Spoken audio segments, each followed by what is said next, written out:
All right. Hello, Durud and Shalom. We be live. Hi. We do be live. Hello, hello, Armin. It has been a while. I was unfortunately Yes. incapacitated for the better part of a week, but now I'm Oh, back, no. and we can talk all about what's happening with Israel. Well, you came back at a great time because holy shit, so much is happening. And Yes, we need to see the Israeli perspective on all of that. We have the deal with Lebanon between Israel and Lebanon. We have what's, yes, the giant explosion that we just saw with a major tunnel of Hezbollah in Lebanon. And so much else is happening. What is happening? Do you want to give us a list? okay. So yeah, we'll talk about a couple of things, both externally to Israel and also inside Israel. So first of all, obviously the agreement with Lebanon. That's a huge shift, both historically in terms of Israel and Lebanon, but also in terms of the effects of it on the MOU with the regime, and how much leverage it shows that they have, or makes them, or takes away from them. And it's all very, very uh, positive. So that's one thing. Another thing is that Israel just announced that it would be acknowledging or recognizing the Armenian genocide, which is also huge. Israel has refrained from doing that for a long time. Um, and we'll talk about what I think is actually going on behind the scenes, and why I don't think it's a bit to spite Erdogan, but it's mostly something else, which we'll talk about. And there has been an interesting development in. So Netanyahu is on trial for several corruption charges. Um, and Flesh and Oprah says, "Welcome back, Guy. Thank you, and thank you for the super chat." No, don't, no. You keep, when I highlight stuff, you Okay. just keep Okay. your thought. Yeah, I'll just highlight All stuff right. as I go through. Yeah, yeah. Don't worry about it. And so Thank you. there's been interesting development in Netanyahu's corruption trial, which might also affect the prospects of a unity government for the next government in Israel, which would be have a lot of implications for the region in general, and also specifically in terms of fighting with Iran, with All the right. regime in Well, Iran. let's talk about Lebanon. How is the Yes. Lebanese? So the deal between Lebanon and Israel, and also United States was a signatory to that deal as well, right? Yes, and So that's huge. okay. Yeah, a lot of people are Um, not taking that into account because I want to know how much this commits United States to pushing back against Hezbollah, because my assumption was that, well, this is going to fail because Lebanese army will not be able to do anything against Hezbollah.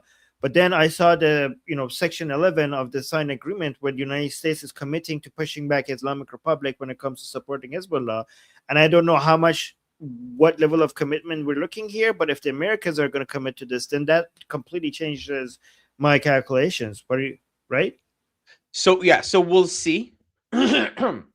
In terms of actually, so I don't know whether the U.S. would actually commit as much as it needs to, or as much as it would take for the Lebanese army to actually be able to finish their job. The problem with the Lebanese army is that it itself is fractured. Like one third of the Lebanese people are pro Hezbollah, roughly. I mean, most of the Shiites are pro Hezbollah. I'm being a bit simplistic here. It's not quite all of them, but a lot of them, and some of those people are in the army, and so it definitely will be a challenge. Uh, but a U.S. support will make it exceedingly easier than it otherwise would have been, and B, more importantly, in terms of the point of the deal isn't the assumption that it's going to succeed. The point of the deal is the assumption that it's going to fail. Hmm. Israel Oh, really? is very skeptical of any kind of deal like this succeeding. Hmm. Historically, letting other people take care of our problems, even if they're their problems, doesn't work unless we have really, really good reason to think that it would. And in this case, we don't. Hezbollah is at least as powerful as the Lebanese army, at least right now. Now, it could change with American support, but right now, or with the fall of the Islamic Republic, please let it happen quickly. Um, but the point of the deal isn't, oh, this could succeed and then Hezbollah is down. The point of the deal is the total and complete legitimacy that it gives both Israel and the Lebanese government in fighting Hezbollah in Lebanon. So what the deal does is the legitimate authorities of Lebanon are formally hereby, first of all, recognizing Israel, which has never happened before. And so this is the first step towards peace, which is huge. There is actually a subreddit called Forbidden Bromance, which is about Israel and Lebanon secretly wanting to be friends. There are people there, Lebanese and Israelis, like, oh, I can't wait to visit Beirut. Oh, I can't wait to visit Tel Aviv. How big is that? Is that a huge thing? Like, do you see that No, in both? it's not a huge thing. But it is a sentiment that exists. And now in Lebanon, unfortunately I don't have videos ready, but It's okay. Just let's yeah, just so go. I'll explain. So but Just to, in yeah. Lebanese TV, a lot more people are now openly coming out, have been over the last few months, openly coming out and saying, yes, I actually would like to go to, mostly Christians, to go to Tel Aviv and go out drinking in Tel Aviv. Lebanese people, Christians and Druze especially, really, really want a warm peace with Israel, and we will, if we have peace, it will be warm with them. We don't need everyone to like us, but if we have bilateral relations, then that would be very, very good for the region and for Lebanon especially. They have a lot to gain from a warm peace with Israel. But but do you okay? So what's your understanding in Lebanon, other than the Shia community, which are majority pro Hezbollah? I understand that even within the Shia community, there are a growing percentage of people who are against Hezbollah, even though they're not Yes. the majority, but it's a growing percentage. Within Lebanese people who are not Shia, I understand there's a huge anti-Hezbollah sentiment. Uh, I also understand that they really want peace with Israel, but how much of them are pro-Israel? Because is the drive for peace in Lebanon just because they're tired of war, or do we also have a growing pro-Israeli view? View growing in Lebanon as well. Do you have any sense of that? I do have a sense of that. There was a poll recently done. It's just about, are you in favor of the deal? And it had like 80% of both the Druze and the Christian communities being in favor of the deal. And it seems as though the Christians are very much willing to have a warm peace, at least some of them. Now, there are still those who are skeptical or apprehensive about Israel, but it's very much growing within the Christian community into a, no, we actually want peace, not just normalization or end of hostilities. We want a warm relationship with Israel. Within the Sunni community, I can't imagine it's as large. They are, I think, in the Sunni community, it's way more. We're done fighting. You have dragged us into war for long enough with both Israel and Syria and everyone around us. You are a cancer on our country. We would like to have a normal life. Also, I imagine, I don't know this for sure, but I imagine that the Sunnis in Lebanon, just by virtue of being around the Christians, and in general, Lebanon being a more generally progressive country, they might have different so what I'm looking for, sensibilities than many of the Muslims in the region. But either way, they want to have let's say you have sorry, 1/3 of the population that wants normalization, just normalization. Like, you want, okay, we're fine with your existence, but then a whole third, or almost a third, of the population is like, oh yes, I want to visit. You don't need actually more than that to have a war and peace. Like, you want movement back and forth, and Israelis who go to Lebanon would go to the Christian areas and so on. Like, it's fine. You don't need everyone to love you in a country to have a prosperous relationship with them. Okay, so back to the agreement. The the agreement says that Israel can stay in southern Lebanon up until the point that Hezbollah is dismantled, and Israel recognizes that that like it has no territorial aspirations in Lebanon, which it actually really doesn't. I mean, we don't, despite what some anti-Semites would say about the Greater Israel Project.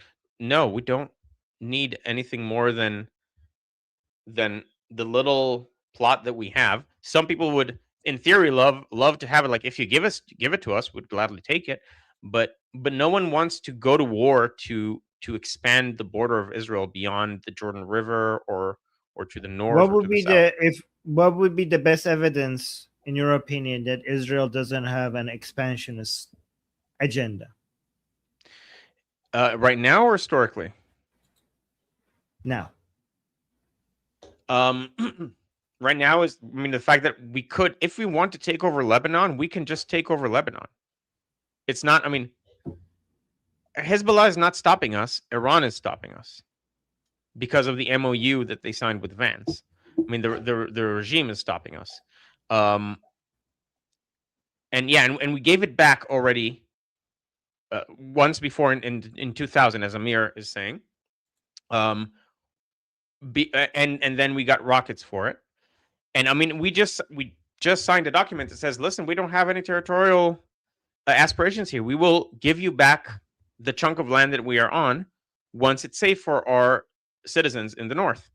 I mean, we're acting. Yeah. How much of this, what's happening right now with Lebanon, is because of the MOU, or was this already a long-term plan that would have led to this anyways? Like, because this has been, the Americans have been trying to get this signed between Lebanon and Israel for a long time. Did this happen because of the MOU signed between United States and the Islamic Republic, or was this happening anyways? That's an interesting question. So this was going to happen anyway at some point. My expectation was that it would take more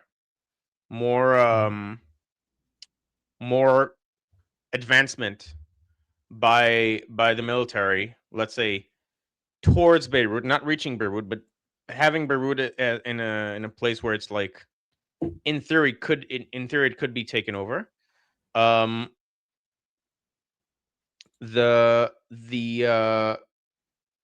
was surprised it was signed because I thought we lost a lot of leverage. And to me, and this is just speculation, I maybe, if what's happening behind the scenes is a struggle between Rubio and Vance.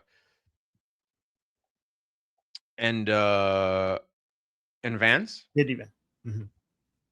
Yeah. If there is a struggle by Rubio to fix what Vance broke, essentially,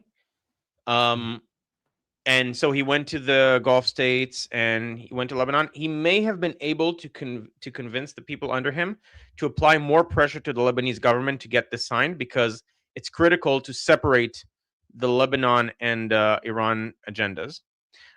It's also possible that the Lebanese government actually, because of the MOU, and then you can like have a 17-dimensional chess argument from Trump, that the MOU, like, Israel didn't like the MOU connecting Israel and Lebanon, but Lebanon didn't like the MOU connecting Iran and Lebanon, but Lebanon didn't like the MOU connecting Iran and Lebanon either. Like, if Israel was to withdraw from southern Lebanon, then the Lebanese government would be in trouble with Hezbollah, which they don't want. They want Hezbollah gone. And I think it's possible that the prospect of Israel leaving because of the regime scared the Lebanese government, and with a bit more pressure, like, okay, fine, let's sign this thing. Let's keep you guys here because we do want you guys here to help us take care of Hezbollah. And so that's entirely possible that this is the this is what happened and why they ended up signing now. Let me respond. Some super chats. Fleshy Interloper saying, "Welcome back, Guy. Welcoming Thank you, you Fleshy. back." Yes. And Good then to be back. Fleshy Interloper with another super chat saying, "To the fall of the Islamic Republic." Yes. Cheers to that. And then we have Nino with a super chat. Yeah. Saying, "To the fall of the death and what? What is that? It's Death grape and without the G. Cult. oh, the death and rape cult in Republic. Yes, in Islamic Republic. I assume it was meant to be Islamic, and it was an autocorrect. Yes, yes. Okay. Although death and rape Thank- cult actually survived the typing, oddly enough. Yes, yes. Thank you, Nina. I agree with that. Okay, so here's a question. How much do you think the whole what do you think about President Trump coming out and saying like, "Hey, let's just get Jolani to fight Hezbollah instead of Israel"? What do you think about that? Those recent comments. So I President think of we Syria, talked. Al Shara for Yeah. people who no. Yeah, okay. Ahmed Shara. I think we talked about this last live stream. It was we talked about Trump's comments. It was Yeah, but now with the last, new Thursday. updates, what do you think about that?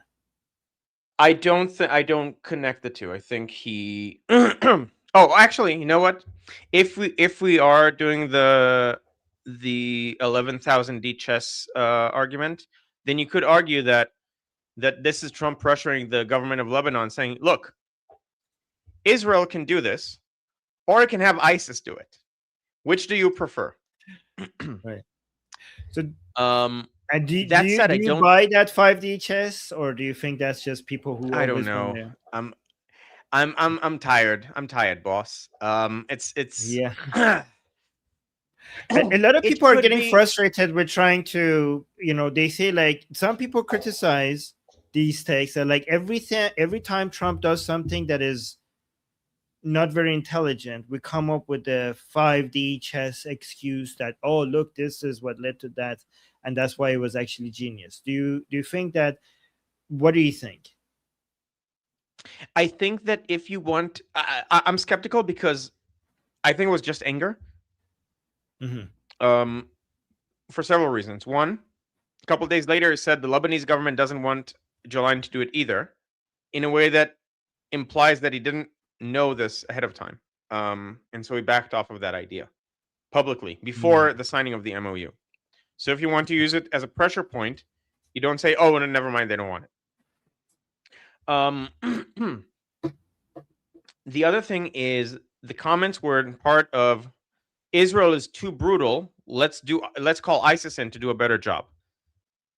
That was the context in which that was said, and that's the worst comment, the absolute worst comment you can make about Israel right now, especially since it's not true, as both Hegseth and Rubio came out and said, without explicitly saying Trump was wrong, but it's like, well, Hegseth said it ahead of time. He said Israel's response, the one that Trump was complaining about, was very restrained because we hit a specific floor with our missile. The building didn't fall. It was just the floor with the specific people we were targeting. And so when Trump says, "Look, someone goes in into a building, if it's Hezbollah, Hezbollah, and you can't drop the whole building," we know we're not dropping the whole building. We're just hitting a very very pointed missile in that specific floor. If we were to drop buildings, we would do what we always do, which is knock on the roof, which is you drop a noise bomb ahead of time, evacuating the building, and then you level the building. Usually you do it because there is a terrorist infrastructure in the building that would be hard to take care of otherwise. And that has always been, including in Gaza, the policy of the Israeli military. And so when Trump comes out and lies, because he's pissed that Netanyahu attacked in Beirut when he was just about to sign an MOU, we don't appreciate that. Can you move the microphone a little bit farther from your mouth because we're hearing a lot of popping sounds? Like just move it away. Yeah, okay. Okay, so So there's yeah. The point of the agreement, to clarify, is not that it should succeed. The point of the agreement is that we assume it's going to fail, and even if it fails, it's excellent because we got legitimacy to stay Mhm. to stay in Lebanon by the Lebanese government. The Lebanese government is going to try to take care of Hezbollah. They're probably going to fail, but they're going to try, and we're going to give them a chance to do it. We're Mhm. that we've agreed on specific areas, plots of land where they would, as a pilot program, um, try to take them over and control them. If it succeeds, great, we can expand it. If it's not, then Israel is justified, according to the agreement with Lebanon. Israel is justified in going back to fighting. This Mhm. is an agreement that is security-wise great for Israel. That the the foreign minister of the EU commended. She said, "Wow, that's a great agreement." And if you can Mhm. get the EU and Israel to both be happy with an agreement, that means it's a really, really, really good agreement. So it's a win-win for Israel. If Lebanon fails, And for Lebanon, then is huh? and for Lebanon, Okay. Okay. So it's good for Israel and whether the Lebanese army fails or wins, this is a good deal for Lebanon and Israel. If the Lebanese army succeeds, well, great. Like you push back Hezbollah, and but if they don't, now Israel has all their legitimacy and rights based on this agreement that everybody's like praising to go do whatever it needs to do. yes, and you can also better coordinate with the Lebanese government to do so, Hmm. Hmm. like Okay, so above the table. so even if the Lebanese army failed, the coordination between them and Israel will continue based on this agreement. Say that again. So even if the Lebanese army fails against Hezbollah, the coordination between the Lebanese army and Israel and the IDF will continue. Yes. Okay. What are the dangers of this causing a civil war in Lebanon, like the 15-year civil war that we had before, the one that ended in the 1990? Like, because what we do, like some people might criticize this and say, like, you just fucked Lebanon because the Shia community in Lebanon is not going to accept this, and they're going to turn against the rest of Lebanon, and this is going to just cause chaos in Lebanon, and that's what Israel wants anyways, to cause chaos in the country and just watch back and see everything burn. So this is for the Lebanese government to decide, meaning they signed this agreement. I don't know if it's going to cause civil war. There is a fear within Lebanese society, and I think that was part of the apprehension. Uh, but this puts Lebanon on a road to prosperity, um, and and right now Hezbollah is the weakest it has ever been, or not ever, but ever since it became the dominant force. And as a result, I mean, you have to do it at some point because the country is not in a sustainable state, and now would be the perfect time to do it. There is a risk of a civil war whenever you try to handle Hezbollah. Right now, that risk is minimal, like at the minimum of what it's been since Hezbollah became a problem. Okay. Yeah. But Hezbollah wasn't a problem before the civil war in Lebanon. Like wasn't Hezbollah something that was created because of the civil war, like became strong because of the civil war in Lebanon? So even if Hezbollah is not, like, we could create a vacuum from this chaos that will create things like Hezbollah. I mean, at the end of Which the is day, there's a huge population. It might be a minority, but there is still a lot of support for that mentality, for that ideology. Like that is not going to go away in Lebanon. That's going to a demand for resistance against Israel will continue to exist. You can't just like put that under the carpet by signing an agreement, right? right. Um, that's I mean that's a structural problem within Lebanese society. I think the difference is there used to be a minority of strong support for this without a majority being against it. Now there's a majority that's very much against it. So you can have people who really want this, fine. I mean, it's going to be a problem within Lebanese society, but there's no reason it should force the majority of Lebanese society to go in the absolute opposite direction of where they actually want to go. Yeah, but it's still a big minority. It might be a minority, but it's still a huge minority that would want to keep fighting Israel. Yes, and that's a structural problem. But that minority, I mean, security arrangements are something that is not difficult to do. It worked well enough in the West Bank under the PLO, and the PLO has less incentives to do it, and a much larger problematic population. Another thing is that if you have a buffer zone from the border, which I assume you're going to have regardless, it's going to be much harder for such people to do what they want. Let's say what's probably going to end up happening if this succeeds and you have peace is that you have the majority of Lebanese society being like chill with Israel, and sometimes you have um, Shia militias who try to destabilize things. I don't think they're going to be strong enough, especially not if the regime in Iran is not going to be able to provide them with the support that they need. The reason they became as strong as they have is because of the backing. If they're just people with extreme opinions, you have many people with extreme opinions in many places. If they don't have the power to act on it, either internally or externally. Internally, because let's say the government would have a specific policy, and the only people with the weapons would be their military. You're not going to be able to do much about it. Isn't Yeah. Isn't the fact that Iraq is also being taken over, taken away from the Islamic Republic, going to help with that? Because the fall of Assad removed the land bridge that the Islamic Republic had with the borders of Israel. So Yes. the Islamic Republic was always trying to create a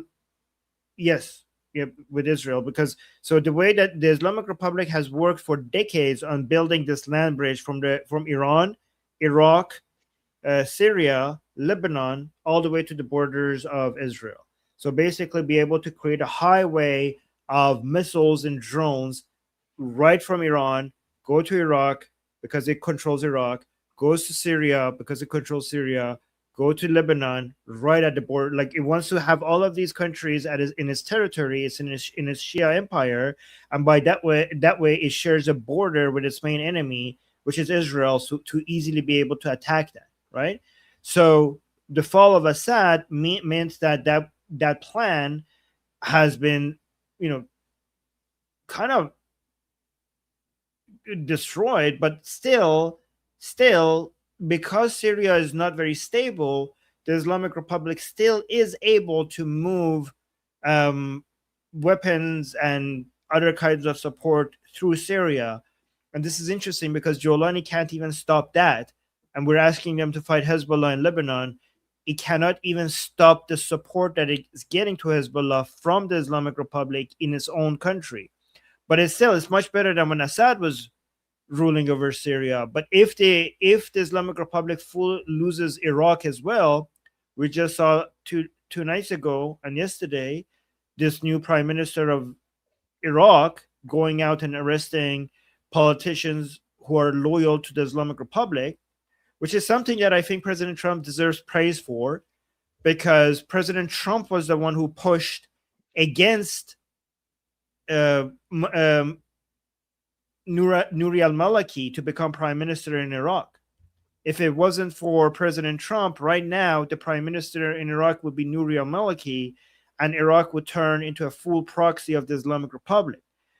President Trump pushed against that, and we now have the Zaidi guy instead as prime minister, and now we see how strategic that was, given that he's arresting pro-Islamic Republic politicians. And if Iraq is taken away from the Islamic Republic as well fully, then that land bridge is gone.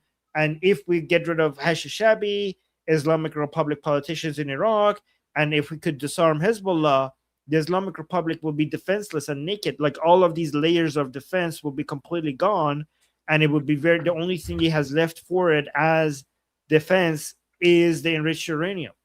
But what do you see? How do you see that developing if we keep moving in this direction?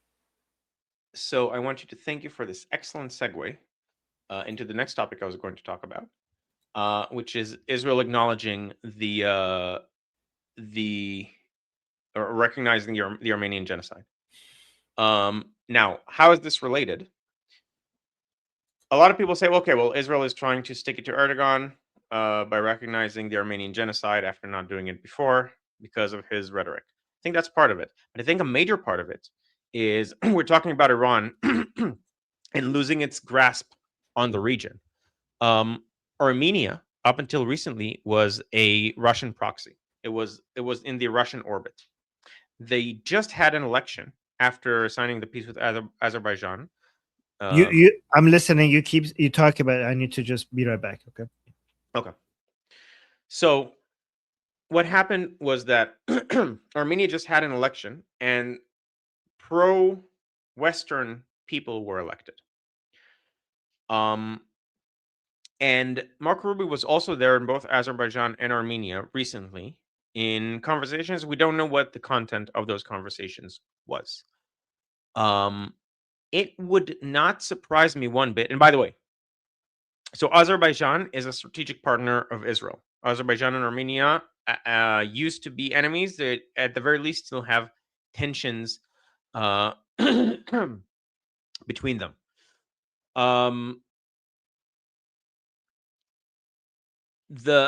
There is now some sort of at least tacit cooperation between those two countries, and Ali theorized. Ali, you know, the one that Armin talks to every day, which I highly recommend you go to his channel and subscribe. He's great. Ali mentioned at some point in the past, once the ceasefire started, that essentially the main route that the regime can transfer things into Iran from Russia would be through Armenia. That was before the elections. Now that the elections happened, Armenia is looking to be more pro-Western. And I think the idea behind recognizing the genocide now is there's covert conversations between Israel and the new Armenian government, and we want to improve the relations. There's also a lot of so the Armenian church has a lot of areas they control within Jerusalem, and we want to be, in general, it would be good to have a good relationship with Armenia. So what I think happened is that Israel and Armenia decided, mediated by the United States, and the United States also spoke with Azerbaijan, saying, listen, we need a reason to grow warmer with you guys. If you recognize the genocide, that would be a really good first step for us to create stronger relations.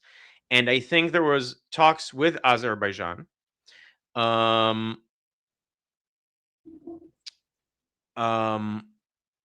say, like, okay, would you be okay if we do this? And Azerbaijan would probably like, it's not great, but we'll handle it. And so they had a moderately strongest worded statement that they put out after Israel announced this, saying, we hope that Israel reverses its decision. It's a complicated historical situation and shouldn't be flattened out into such generalities like genocide. They didn't. I mean, it wasn't a very strongly worded statement. It was, okay, we're not happy with this. So I think what's happening is that we're strengthening our relations with Armenia, and having strong relations with Armenia along with Azerbaijan would give us a lot more access to ways to weaken the regime and also isolate them to prevent munitions and so on coming from Russia to Iran. And combining that with what you said, which is Iraq is also being isolated. They already started disarming the Hashd al-Sha'bi. And Lebanon is, I mean, they're losing their Lebanese power with every passing day. The trajectory is not great for Hezbollah, and so they are. It does seem like they are being isolated very much, even It more so. seems like Israel is doing an UNA reverse card in the Islamic Republic. So what Yes. the Islamic Republic was trying to do is to get closer to the borders of Israel from all sides, right? And Israel is now going beyond removing the tentacles of the Islamic Republic. It's now coming to the Islamic Republic from the south, like for example with the UAE, and from the north with Azerbaijan, and now maybe slowly Armenia. So instead of having the Islamic Republic at the borders of Israel, what we're doing, Israel is pushing forward with having Israel at the borders of the Islamic Republic. That's what it seems like is happening. Which is a strategy we've actually started employing in several places. So we really strengthened our relations with Cyprus and Greece, so that we're also on the border of Turkey to get them to behave. And we recognized Somaliland, which is right across El Bab el Mandab, or Bab el Mandab, from the African side.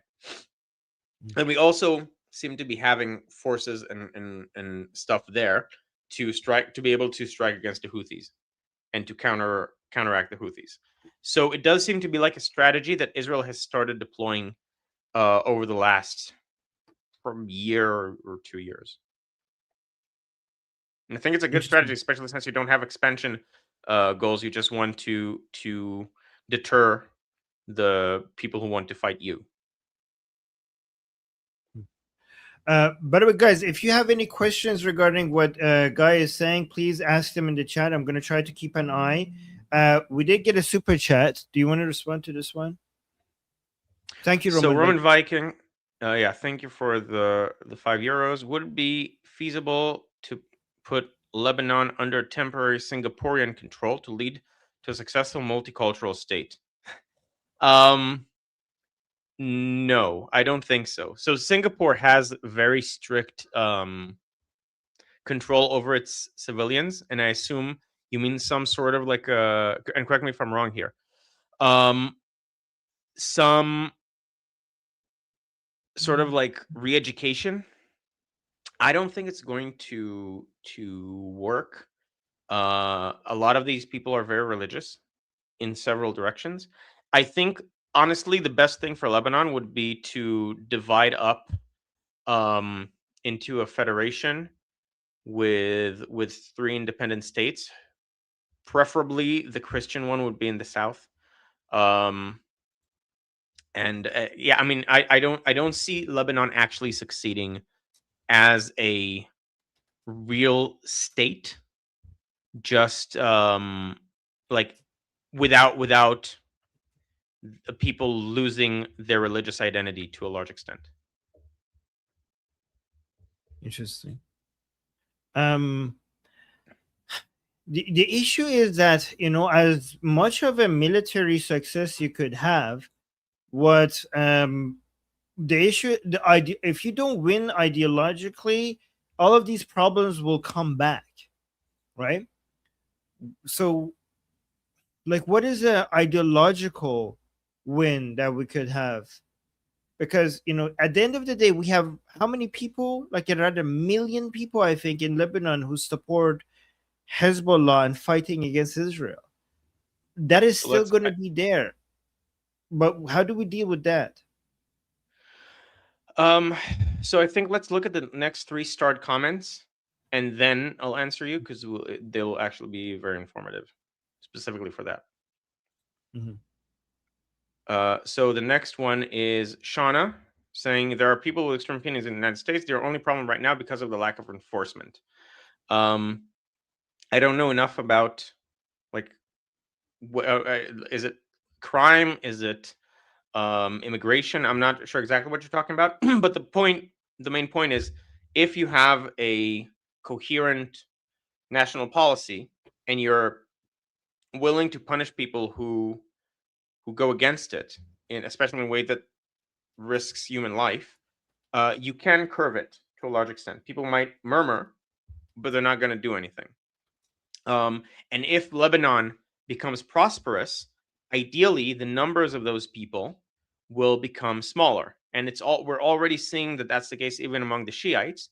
So Motorpool Grease Monkey, and you should also subscribe to his channel, Armin, if you have it handy, we can put it in the chat.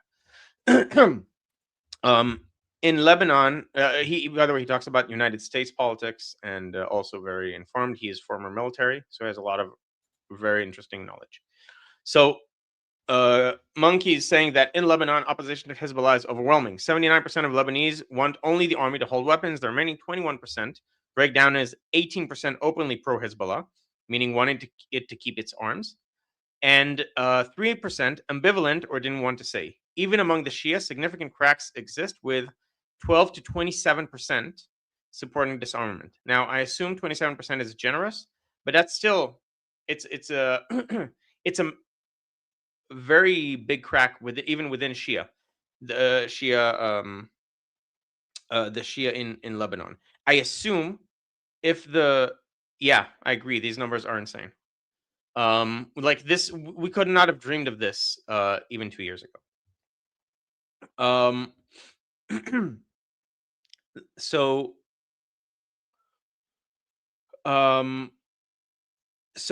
if, for example, the regime in Iran isn't able to keep funding Hezbollah, a lot of people who are with Hezbollah are with Hezbollah because they need weapons, or sorry, they need money. So the salaries there are very meager because their economy is shit, and so an average Lebanese soldier earns between like $300 and $400 a month in USD, whereas at least before the war, or in the beginning, before the war came to Iran, the average Hezbollah soldier got $1,800. So it's $300 to $400 versus $1,800, and so people, just to make ends meet, would join Hezbollah. And I think if they lose that funding, the support is going to crash even more. And it's also very different to say we don't want to disarm this group versus saying we want to arm a brand new group enough to break the law to try to do that. It depends on what the status quo is or what the current situation is. Another thing is that Shia Muslims in general that are not in Shia majority countries are very, very afraid of what would happen to them if they drop their arms. That's a very important point, because I follow Hezbollah propaganda. Guys, listen to this. This is very important. The Hezbollah propaganda to get Shia support in Lebanon is not, hey, we're Shia, you're Shia, so let's Shia support Shia. It's not that. And the Shias, a lot of the Shias who support Hezbollah is not like, oh my God, yeah, we have to fight Israel, and also you're Shia, Ya Ali, Haydar, I'm supporting Hezbollah because we're all Shia. Okay? This support for Hezbollah is because Shias in Lebanon, a lot of them are terrified that if Hezbollah is disarmed, the Sunnis and Christians will come and massacre them. And they see Hezbollah as protection against. So a lot of it is not ideological, even though they're Shia. A lot of it is Hezbollah convincing a huge portion of the Shia community within Lebanon that we are the shield, we're guarding you against other people who will come and kill you. Like, we need to be armed. If we're not armed, you will not have protection. Yes, that's a very common narrative among Shias, and I think if this works, like Hezbollah is disarmed, and then this doesn't happen, and they're allowed to be members of society as long as they behave and don't try to attack everyone around them, a lot of that support is going to wane further. Yeah, and Grease Monkey is saying Christians. Yeah, Christians. We had during the civil war in Lebanon, we had Christians and Shias and Sunnis killing each other. We had a huge killing of Shias by Christian militia that was then blamed on Israel. Yes, that was a big in one. Sabra, Yes. in Sabra and Shatila, under Yes. How Ariel many Sharon. people? Yes. I don't remember the numbers, but it was, I think maybe I don't know if it's hundreds or thousands, but it was a major, like I think they went house to house. That was the army of southern Lebanon, which was Christian. They went house to house and like massacred people in Lebanon. Yeah, so Grease Monkey is saying, why would we massacre? We haven't done a crusade in a while. What year was that? That was like 1980s, right? 1980 something. Yeah, it's in the 1980 something. Yeah, it was a massacre. Yeah. But yeah. But So by the way, Israel had nothing to do with that. Yes. But they blamed Israel anyways for that. At most, the claim is that there was a tacit understanding and turning of the back, but Israel didn't do it, and even that's suspect. Like you have to mind read to say, oh, they knew. They were, as far as they were concerned, they were guarding their Southern Lebanon army allies in an operation. It doesn't mean that they knew, because it wasn't like killing them. They went door to door and they went inside the houses, and so you couldn't tell what was happening inside the house. So there's no reason to assume that Israel knew and was a part of it, unless you already hate Israel, and at which point you don't actually need this data point. You just hate Israel. So you're not actually learning. Grease Monkey is saying, I didn't know about this. Don't worry, Grease Monkey. Most people either don't know about this, and the people who do know about it lie about it and make it seem like Israel did it. So there's so much misinformation regarding that. Yeah. We grew up in Iran about those stories, and we had no idea. Like in Iran, they kept on telling us that story over and over and over again, and we had no idea that it was Christians. We were always told it was like Israeli soldiers. Yeah. Good. All right. Let's go through some more starred comments. Yeah. Okay. Texas Troop Guy, have you discussed Israel and Somaliland's new relationship with each other and mutual interests? I have not. We can discuss it briefly, I suppose. Maybe should we do it now, or what do you say? No, yeah, respond. Yeah. Have you discussed? Okay, I'll try to make it brief. So Somaliland is very thirsty for recognition. Almost no one recognizes it, because all the Arab countries, for some godforsaken reason, have an interest in the crumbling state that is Somalia, where people are killing each other, as opposed to Somaliland, which is majority Muslim, but has actually a very stable governance with peaceful transfer of powers and everything you would want in an actual functioning democracy. And so Israel was one of the first countries to acknowledge, if not the first country to acknowledge, Somaliland. And that was a huge boon. And like for Somaliland has got recognition from a relatively powerful country. They also got bilateral relations with that country. In exchange, presumably what they got is access to the sea right opposite Yemen. And so there's very likely bases, according to reporting I've seen, that are being started there and operated from there, either controlled by Israel or in help of Israel. Isn't it kind of crazy that in one of the most jihadi places on earth, you have a country that is first recognized by Israel before any other country? Is it Israel before any other country? I think so. I'm not sure if it's literally the first, but it's one of the first, if not literally the first. One of the first ones. It's the first. It's the first major one. And you have a Muslim population that is praising Israel for recognizing them as a country. Yeah. A lot of people there. So there's something about we can't be too simplistic in our fight against Islam. You need to give them some alternative that they can consider as not betraying their own identity.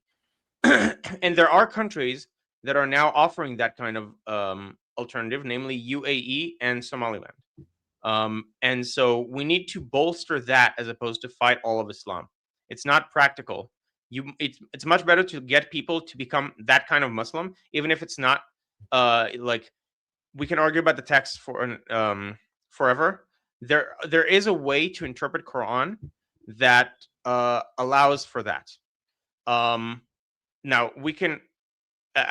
Yeah, Armin disagrees. It's not about the point is not whether you have to disregard things There's to a do way it. The to point is whether there's it's I would rephrase that. I would say there's a way to get Muslims to ignore the teachings of Islam. fine. That's what I was. I think the point we're making is the same. It's a very important difference. There's one gives legitimacy to the Quran, the other one doesn't. Very important. Yeah, yeah. So okay, I wasn't trying to give legitimacy to Quran. I was trying to stay neutral on. I know, the but question I of know you're not legitimacy trying to to do that. But that wording of it does, right? Okay. I think it's very important for us to say that our fight when it comes to working with Muslims is to get them live more un-Islamic lives rather than creating a new version of Islam. And it's actually very easy to get Muslims to live un-Islamic lives. You just have to give them something to live for, right? But I don't want to say like, hey guys, we could look at the Quran in a positive way. Fuck that. Fuck the Quran. Fuck Islam. Let's celebrate Muslims who are moving away from Islam, even if they want to call themselves Muslims. Okay. Yeah. So that's the thing with Somaliland. I think it was a very good move that no one saw coming and no one even heard of it. And then like it came out and I was like, oh wow, I didn't know this place existed. Yeah. And yeah, that's a brilliant move. It's very outside the box thinking by the foreign affairs people to do that. So we should do a stream. Yeah, go on. I hope that answered the question. Yeah. Yeah, very good question. We should do a stream completely on that. Yeah, I'd have to do more research for it, but yeah. Oh, sure. Look, Texas is happy, saying it was fantastic. Great. Okay. Wait, so I'm getting some pushback. Amir is saying, F the Quran, F Islam, indeed, but you can't convince them through conditions. It's been tried before, and it proved they not built the conditions. I don't know what that means. I'm not sure what you're. I'm not sure what you mean by conditions. I think Israel. I think what I'm saying, Israel has proven that what I'm saying is correct, because Muslims who live in Israel, many of them are pro-Israel, and many of them are turning. No, I wouldn't say many. We don't want to overstress the. Well, my expectations are very low, so you wouldn't. Okay. I would consider. I would consider more than expected. More than expected. Like I saw a good number. Like what percentage do you think what percentage of Muslims in Israel are pro-Israel? What do you think? Oh, sorry. Before I respond to that, I just saw something that I can't ignore.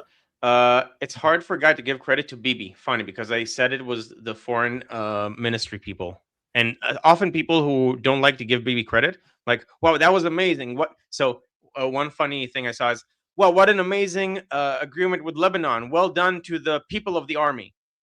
It's like, no, that's not. They're not the ones who signed the agreement. You have to know what part of it is military, because the whole point is we have a great military. We do a lot of great things militarily, but then Bibi comes and fucks up the agreement part. And you can't have it both ways. If the agreement is good, you have to give credit where it's due. The reason I'm saying foreign ministry is that I can't imagine Netanyahu has the bandwidth to get this level of nitty-gritty into the details of what Somaliland is. And for the people in the foreign ministry, the experts in geopolitics, and in like in Africa, for example, to find this opportunity and present it to the prime minister, I commended them for that. I also commend, I didn't explicitly say, but I also commend Netanyahu for recognizing the opportunity and seizing it. Yeah. So this is a comment from someone that probably has not seen me enough. Because Grease Monkey is saying a stop guy's previous stream. I don't think it was unfair to BB. Now, to be fair to Motorride, I understand where this is coming from because I have seen this happen a lot. Like, you want to take credit away from Netanyahu when he makes good decisions, so you credit everyone except him about the decisions that very obviously he had a lot to do with. Okay, sorry. So we were talking about. Wait, let me read two super chats because we didn't read these ones. Fleshy Interloper saying, "Can we call this the calamari strategy?" I think he's talking about the Iraq and Hezbollah being the tentacles the of wrapping. Hezbollah. Yeah. Okay. Yeah. Um, Actually, you're right. That's a calamari strategy. You're cutting the Yeah. tentacles. Yeah. Okay. Yeah. Sure. Okay. I like that. And then we got another super chat from Fleshy saying, "Peace in Lebanon would poll well with U.S. Christians." Oh, really? Do you think that would have a huge effect? What do you think about this? I think so. Especially since a lot has been made about, oh, Israel is attacking Christians in Lebanon, and Israel is actually not attacking Christians in Lebanon. There are completely untouched Christian villages within Israel's area of control because they don't have Shia Muslims in them. And if you have peace with Lebanon that the Christians are happy with, that would do a lot to quell the propaganda against Israel about its relations with Christians. Okay.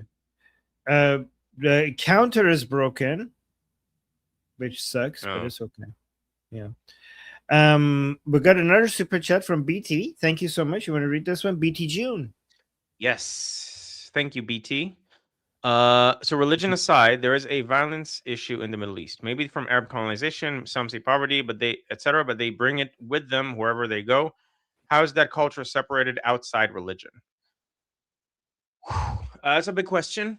It's really hard to say because a lot of the areas are affected by Islamic conquest. At the same time, and there's also a lot of hatred. So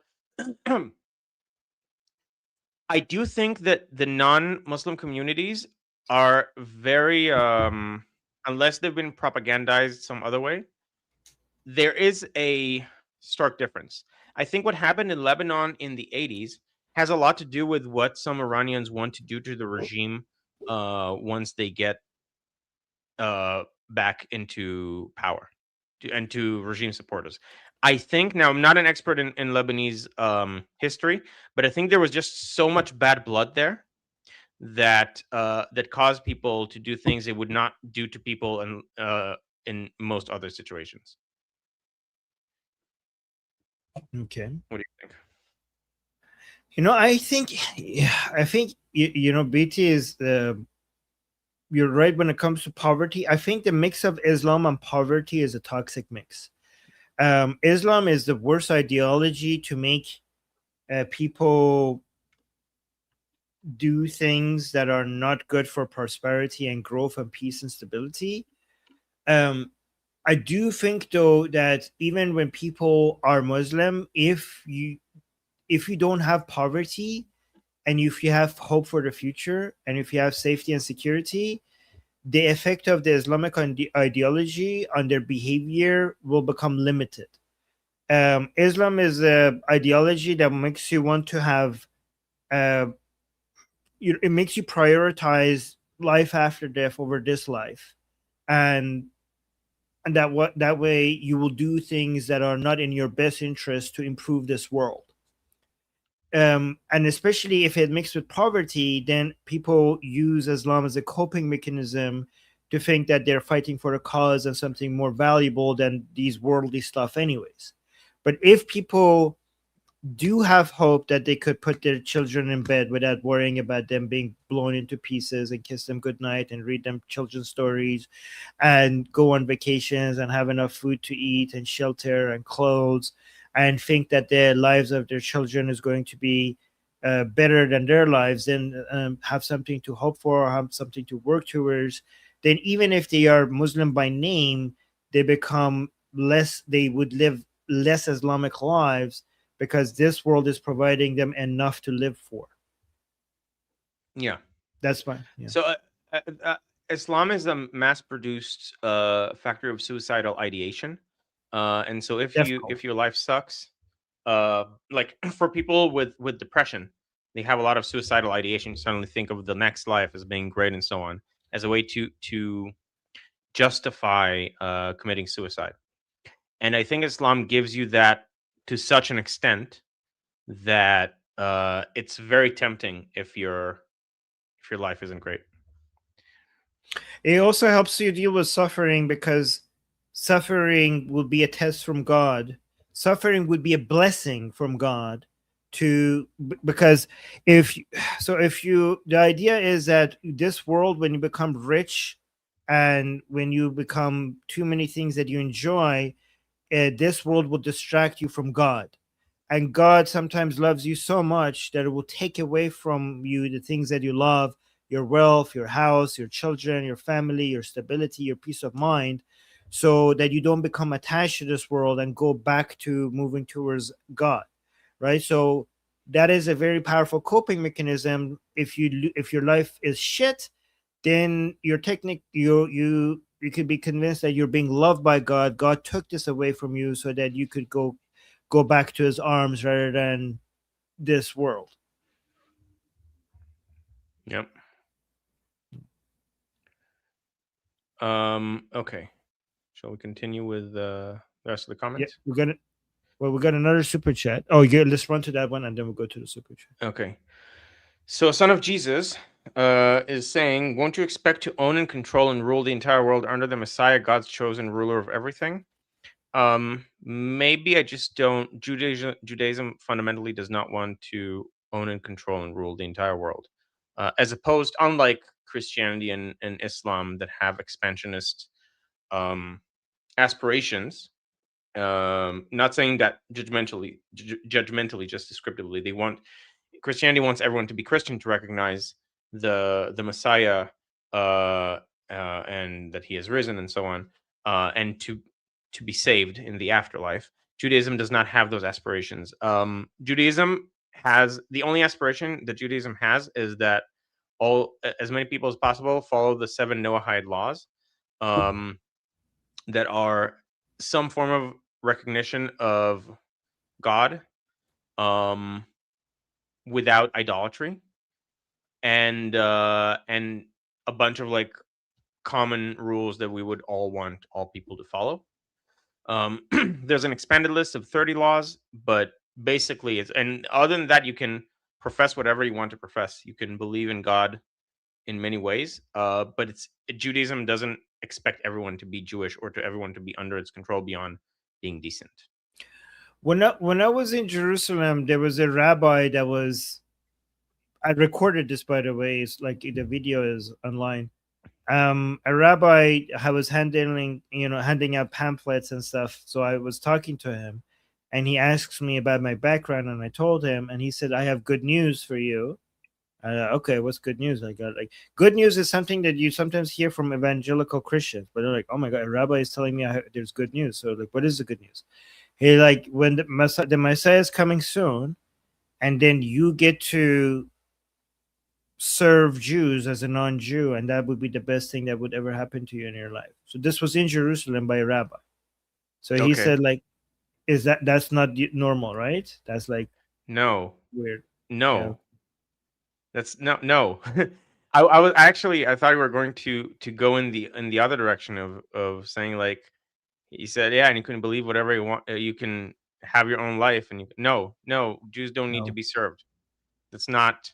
No, no. He said, That's "I weird. will become a servant of Jews at the end of times, and And you that do would it be the happily, greatest yeah. But that's honor." no. That's a very warped interpretation. It's not even common. Like rabbinical Judaism, like it's not. That's not a common interpretation of what happens in the afterlife. Not by a long shot. Mm. The afterlife is like the world to come. It's not literally beyond this world. It's what happens in this world when it's at the end of days. It's like everything is prosperous. Mm. That's the idea. I don't know what Yeah, sect no. is, So but this, because if you don't believe me, it's a document like it's on a documentary that I did with genetically modified skeptics. So that part is recorded and it's there. yeah, no. It's so the issue with Judaism is that there's a lot of like sects, and some of them are Yes, out there. crazy. But there is mainstream like religious Judaism, and it's very reasonable. I mean, it expects a lot out of you as an individual. Like there's a lot that religious Jews have to do daily, and a lot that they're expected to both like things they really do that they need to do and things they need to avoid, and it's like very involved. You can't just casually have a religious Jewish lifestyle, but but outwardly it's very reasonable. Mm. Again, there's no expansionist ideology. We're not trying to expand. So Oh, speaking about expansionists, a lot of people are like, yeah, sure, you're not expanding. You created a buffer zone in Lebanon. You created a buffer zone in Syria. You created a buffer zone in Gaza. So this is just expansionism, but you're just calling it buffer zones. okay, What so do you say tell me when to respond. now?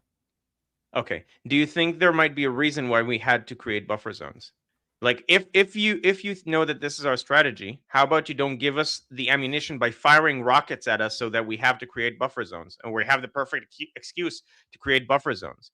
Um, we have given up more land for 3 times the size of Israel for peace with Egypt in a placement that was actually very um, with oil, by the way, in a placement that was very advantageous to Israel in that it reached up to the Nile.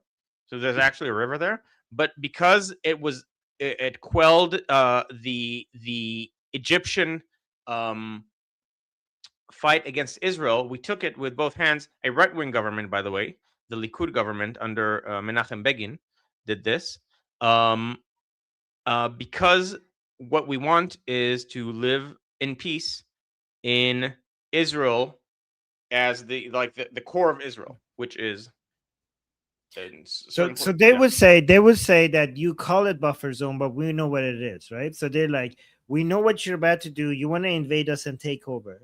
So we're defending ourselves, and then you use that as an excuse to create buffer zones, and then eventually those buffer zones will turn into settlement areas, you know. And then now that you're building settlements in the buffer zone, and now you need buffer zones for what previously was a buffer zone, and now it's a settlement area. And then you have new buffer zones for your previous buffer zones, and then you're going to now do settlements as your new buffer zones, and this is how you keep going and sure. going and going and going. Yeah, that's what they So would say. we can test this. How many of these buffer zones are there to protect places that were previously illegal settlements in previous buffer zones? So we have Syria, we have Lebanon, and we have Gaza.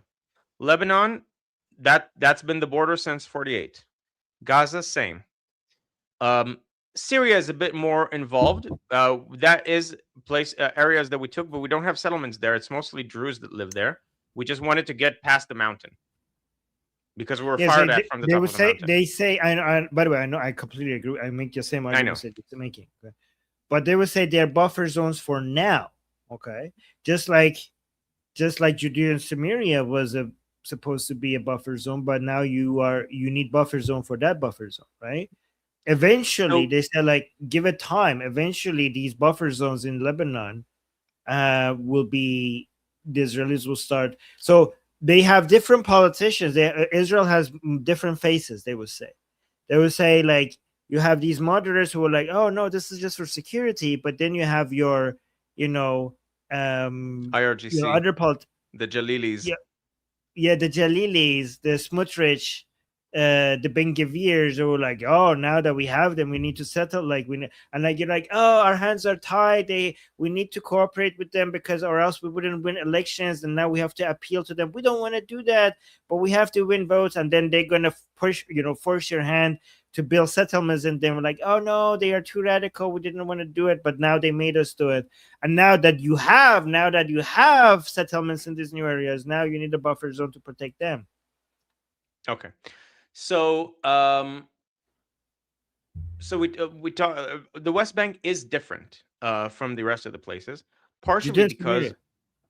yes, Judea and Samaria is different than the rest of these areas because we actually had like settlements, not illegal settlements. We had just settlements in the regular sense of the word there before Israel was founded, before 48. So Israel was founded in 1948. The West Bank was liberated on in 67, so 20 years later. In 48, everyone talks about the Nakba and the expulsion of Palestinians. It's not quite accurate. In some places, they were driven out because it was a war for survival, and we needed continuous borders to not die and be pushed into the sea. And so stuff had to be done, unfortunately. But many of them just went away and were told to come back when fighting stops. But there were expulsions on both sides. Hebron and Gush Etzion were very thriving, very bustling Jewish communities before 48. And so in 67, 20 years later, if you people started moving back there once we got control over the area. And that's true for a lot of Judea and Samaria. Again, from before Israel was officially founded. And if you say, well, it's been 20 years, why are you going back to your house after 20 years? Someone else lives there. Then my response would be, what do you say about Palestinians wanting to do the same thing after 80 years? Like, if that's a problem, then Palestinians should not, like, why would a grandpa who doesn't have memories from the time where he lived anywhere within the borders of Israel be allowed to return to a house that has already like a lot has happened there before, and that grandpa is about to die anyway. And beyond that grandpa, you have people who've never actually lived in this plot of land. Why would they be allowed to return? That actually takes me to an interesting argument. So like, oh, the land has been promised you for 3,000 years, but someone else lives there. Okay, so in like 10 years, that exact same argument is going to apply to all Palestinians that want a right to a return to within Israeli borders. Yeah. Okay. Anything By the way, else somebody you want? else, no, somebody else lives there. Nobody. Which one are you talking about? Where are you talking about? Which land are you talking Everywhere about? and everywhere within Israel. Or I mean, so Palestinians want the right of return, and they have the keys to their former home. Yes, yes. I think the lock has been changed already, for the record. Um, but like the argument against Israelis coming there is like, Yep. you haven't been there for many years, a few thousand years in this case, but you haven't been there for many years. There are other people living there. You can't just go back and expect them to leave. Never mind, we never expected them to leave. We bought lands Yeah. legally, and Israelis were only moving to the places where people weren't living or the places that they bought. The only time they started moving into places other people used to live in is when the Arab countries attacked Israel and started a war, and the Arabs left themselves to avoid being caught in a war. So if you want to blame anybody for having to leave the areas, blame the Arab countries that attacked Israel. Israel was completely willing to share the land with you and live side by side with you.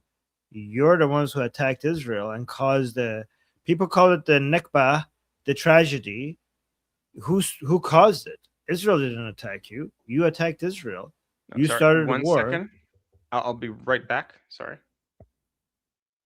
Okay. No worries. Yeah. Let me put you down here. Let me go through super chats.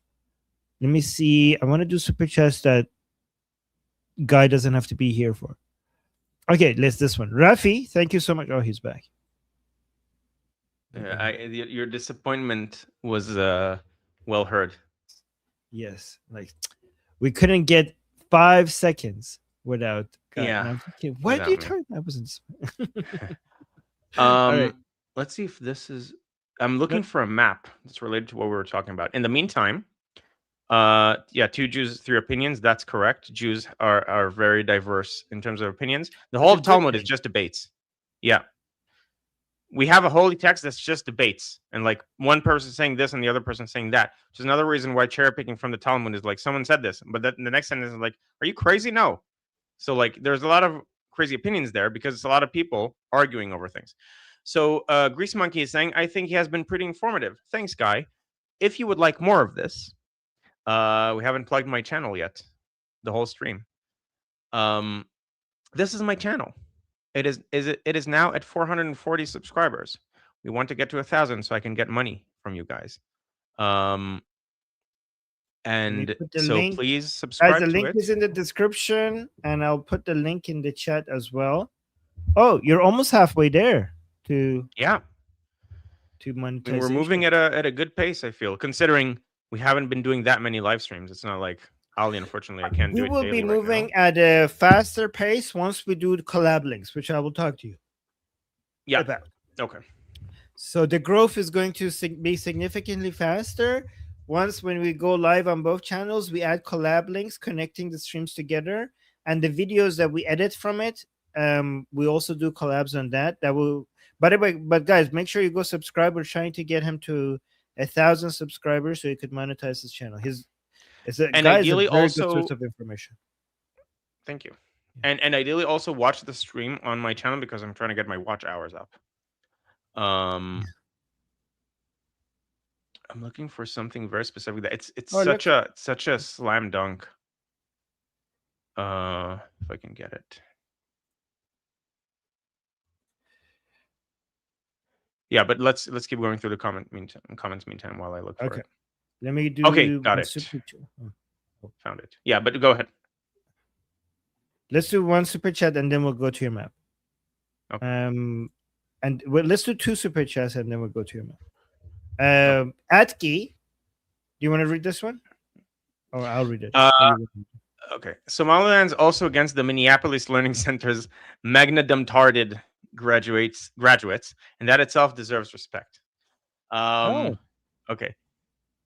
Do you know Magna Cum Laude? I think Laude is how you pronounce it. I don't know what, but is this about the whole corruption cases in the U.S. with the Somalis? Yeah. So Yeah. is this real or is this a joke? Like Somaliland is. I mean, considering it's called Magna Cum Laude, No, I know which is that part. No, that part I know is a joke. But I'm just saying, has Somaliland said anything against that? I haven't heard, but maybe. I mean, it's they're saying, and that itself deserves respect. So, And it's not. Yeah, and Texas is pointing out that it's not learning. It's it's basically they must pronounce it. I don't know. Yeah, I know what you're talking about. The learning center that they mispronounce the name. yeah. But if that's the case, if they have taken an official position, that's interesting. I didn't know that. So here, one more, and then we go to your map. Yes. Okay. Read this one. So, Guy, do you live in Israel? You sound American. I have actually. I saw someone else point this out. I have never stepped foot in America in my life, and neither of my parents is American. I just picked up the accent as a child, but people tell me I sound American, and they're shocked to hear that I've never actually You been. lived all your life in Israel, and you're in Israel right now, right? Yes. How do you? Yes. Where did you pick your American accent from? TV. Okay. I mean, that's literally it. I'm good with accents. That's probably what it boils down to. Interesting. And yeah, and okay. Amir, thank you for counting the super chats and doing the confetti that we didn't have real confetti. So Amir did confetti for us. Thank you, Amir. Okay. All right. So what I want to share now is, I mean, also subscribe to my channel again. All right. This is a very interesting map. Oh, it's a bit too small. Let's see if I can zoom in. Okay.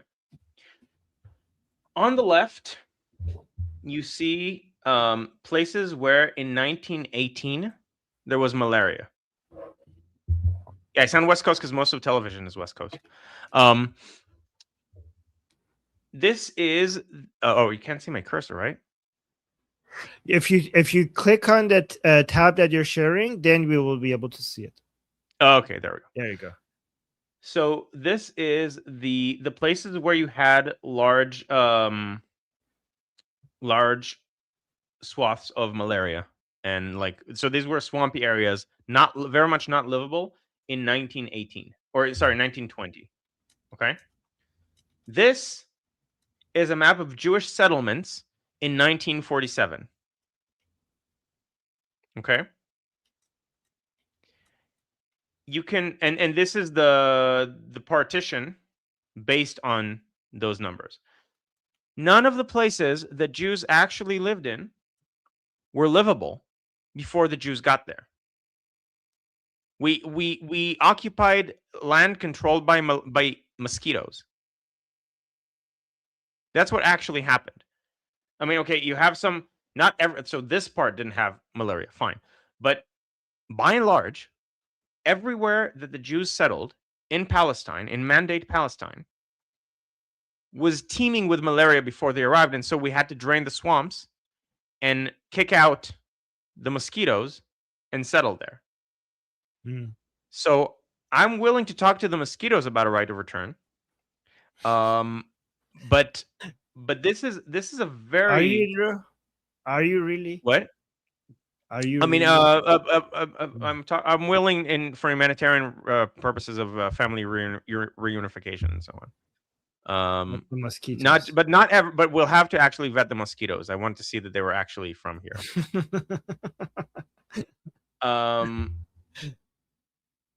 But yeah, so you can see here that everywhere that Jews settled, there was malaria before, and it's so stark. Like, this is an amazing map that I think doesn't get enough play in pro-Israel circles. Oh my God, y'all are mosquito genociders. Yeah, most of those mosquitoes were less than a week old. So, also child killers. Yeah. It must be the blood-sucking Jews. No, so if there were the blood-sucking Jews replaced the blood-sucking non-Jews. The mosquitoes are the blood-sucking Gentiles, and that's why they were not allowed to stay in the Holy Land. Only the blood-sucking Jews were allowed to stay. Yeah, so this is the truth behind Jews stealing lands from Palestinians. Before the Arabs decided to attack the Jews in the area, the only people the Jews were stealing land from were mosquitoes. So I thought that was an interesting map to show. I can post the link to the study. I think it's basically the summary of it is when Jews came to this area, they did two things. They either bought land from Arabs, which is 5% of the original settlement, and the rest was they went to places where no one was willing to live. They didn't take anyone's land. They went into the areas that nobody was living, and they did a really good job in making places that were unbearable and impossible to live into the best places of Israel. That's what they did. The only time that they started taking land of places that people were already living in without purchasing it was when the Arabs attacked the Jews for both religious and racist reasons, because none of the Arabs were losing any land by force. They just couldn't tolerate having Jews living close to them, even though the Jews that were living close to them were not taking anything. They were not taking any private property by force away from them. They were settling in the places where the Arabs refused to live themselves. But just because they couldn't tolerate having Jews next to them, they attacked the Jews. The Jews defended themselves. They won. The Arabs ran away. and they got the land because the Jews ran away. And even based on international law, you are allowed to occupy and hold land that has been used as aggression against you. Before that act of aggression, the Jews were not taking anything from the Arabs. They were just either buying from the Arabs or they were settling in places that nobody lived. Yep, that's basically it. Yeah. And so it's so funny. There is basically no stealing of land, up to the point where the Arabs attacked the Jews for stealing the land. Yeah. 6 armies at the same time attack, right?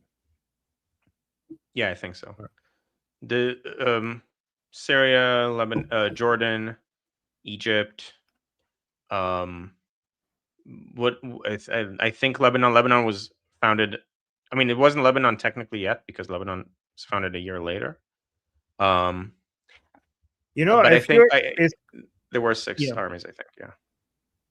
it's crazy how Israel managed to defend itself against all of that. I mean, it's just a new baby country, and it's standing against like multiple nations with standing armies, and it manages to defeat all of it. It's like crazy. Yes, some would say a miracle. Yeah, somewhat. Not you, but Not some. me. Yeah. BT is saying, I feel so uncomfortable knowing neither Guy nor his parents ever set foot in the U.S. No, my parents have been to the U.S. They visited for like a month, but and I think my mom lived in Boston for like a year, but she doesn't have the accent. Like the accent has nothing to do with either of my parents. You know who? You know it was divine intervention. What? It was Allah giving the Muslims a hard time, so they go back to Allah. So it wasn't. Yes. Yes. So it wasn't. It wasn't it wasn't a Jewish miracle. It was. This actually proves that Islam is true, and Allah wanted to make sure that his people come back into His arm by making their life difficult, so they don't get too attached to this world, to the world. That's Yeah. what was happening. So it was an Islamic miracle. Yeah. Yeah. I mean, they have their beliefs are the right ones, so it has to be. Right. It has to be why. Okay. Moving on. What do you say? Yep. Go on. Okay. Shauna said Armenia doesn't have to love Jews. It just has to see Israel as an ally against Russia. That's true, but it also there seems to be a turning of the tide among young. I heard this from Nare. So once she watches this, if I'm saying falsehoods, she can tell me in the private chat in the discussion group. Everyone join the discussion group, by the way. There's a link in blue above my head. Use it to join the discussion group. It's great. It's fantastic. It's the best place ever. You get to talk to smart people like Armin and Ali and Grease Monkey. And highly recommend it. And you might even someday get a YouTube channel with Armin. That's what happened to me. Oh, yeah. So guys, this is our discussion group. We have group calls every QR day. Code in the chat, the QR code or the link in the chat.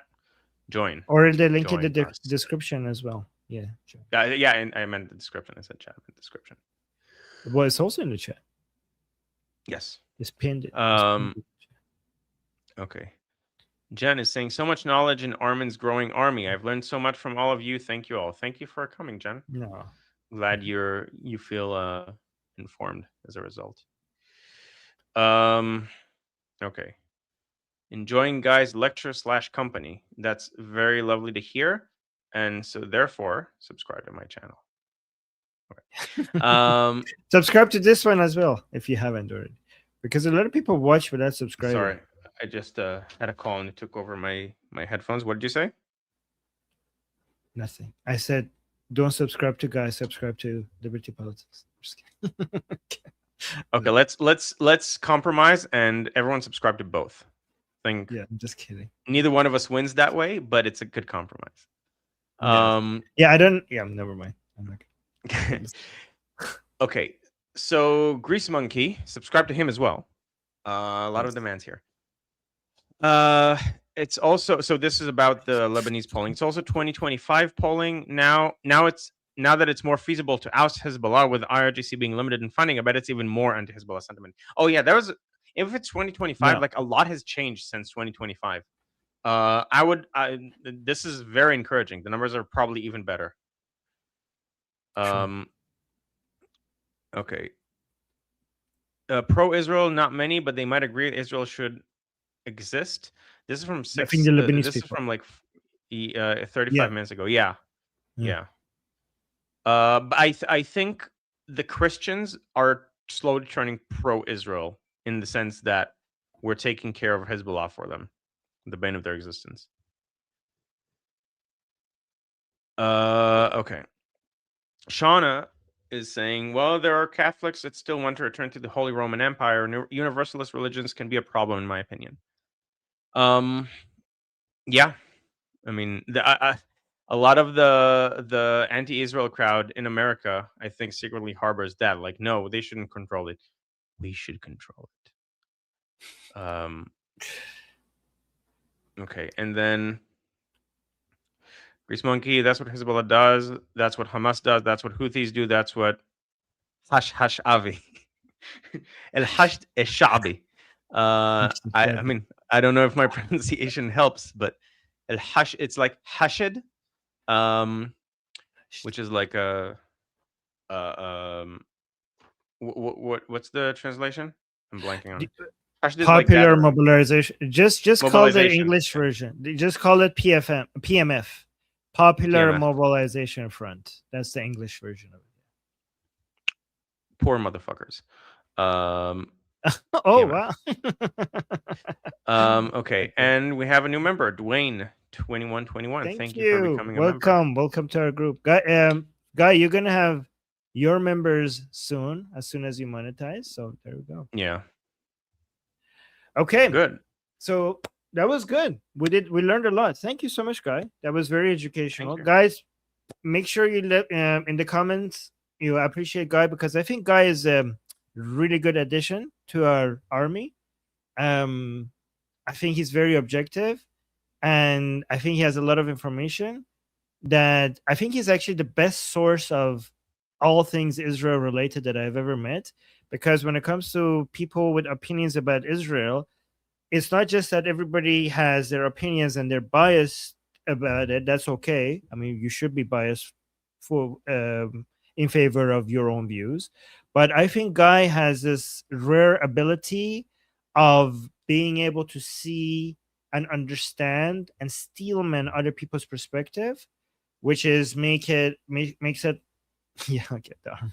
Which makes it very valuable for us. So with one person, we get to see all different perspectives from Israel. And that's a really rare ability for people to do that.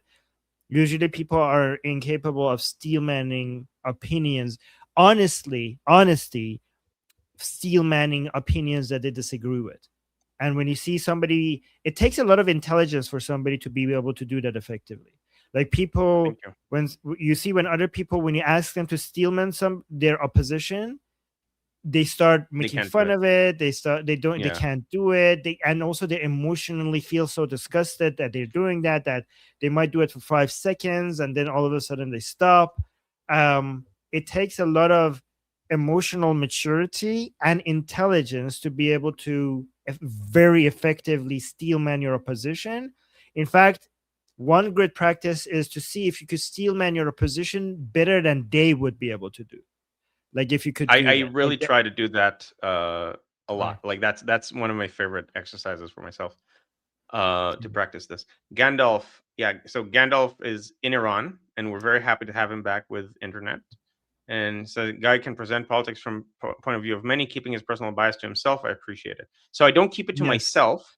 If I kept it to myself, that would actually be worse, because then it's like I'm presenting something that is seemingly objective, but it's actually not. I do say what my opinion is. I just try to present as much as possible the whole game. But I think what Gandalf is like, you say what your opinion is, but when you are steelmanning the other side at that moment, Yes, I do at my that best. moment you manage to keep your opinion out of it, like when you do that. Yeah. See, Right. like Okay. this, you per se. Yeah. Yeah, a All lot right, of we should go. people are. Yeah. IP. Well, one final comment I actually just thought about. So even notice that even the deranged rabbi you were talking about said that you would do this willingly, right? You said Yes. you would be happy in the like you would choose to serve Jews and you would be happy to do it. So like Mm. even the extreme positions of Jews, even like the ones that want the greater Israel, which are a tiny minority, they're saying, and the Arabs, once they recognize that we're God's chosen people, they would actually give it to us willingly. So Okay, so you're the saying majority, yeah, even the retarded ones are not interested in forcing people against their wills. Even yes, even the crazy ones among religious nut jobs among Israel, they're still better than the Muslim nut jobs because they're not interested in forcing anybody against their will. yes, or in expanding beyond what you would willingly Yes. give us. So yeah, it looks a lot like, yeah. Never mind. I'm not gonna say that. It reminds me of Right. BDSM where people are consenting to be enslaved or stuff like that.